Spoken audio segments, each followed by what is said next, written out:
నమస్తే అండి. సదరం వెంకట్రావు గారు. ఆదివారం మన కళావేదికలో నిర్వహించినటువంటి ఆత్మవిశ్వాసం అనే కవితాంశంపై దృఢ సంకల్పం అనే శీర్షికన చక్కని కవితను పంపించారండి.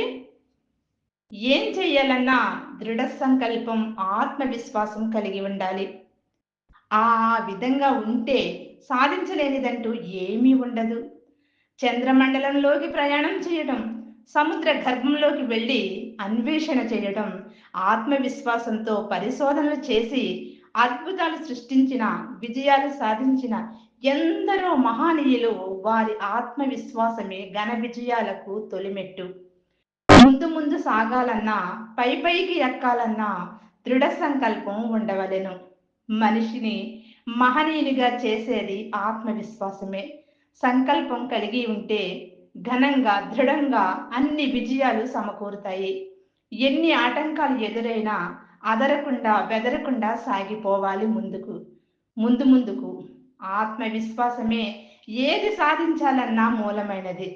పట్టిన పట్టును విడకుండా దృఢమైన సంకల్పం ఉంటే ఏదైనా అది నీకు తోడవుతుంది. సంకల్ప బలం దేహ బలానికంటే చాలా గొప్పది. అందుకే ఆత్మవిశ్వాసాన్ని వదిలిపెట్టకుండా మనోనిగ్రహంతో అన్నీ సాధించాలి అంటూ చాలా చక్కని హితబోధ చేశారండి. చాలా మంచి విషయాలు రాశారు. చాలా చాలా చక్కగా రాశారు. ధన్యవాదాలు సదరం సార్.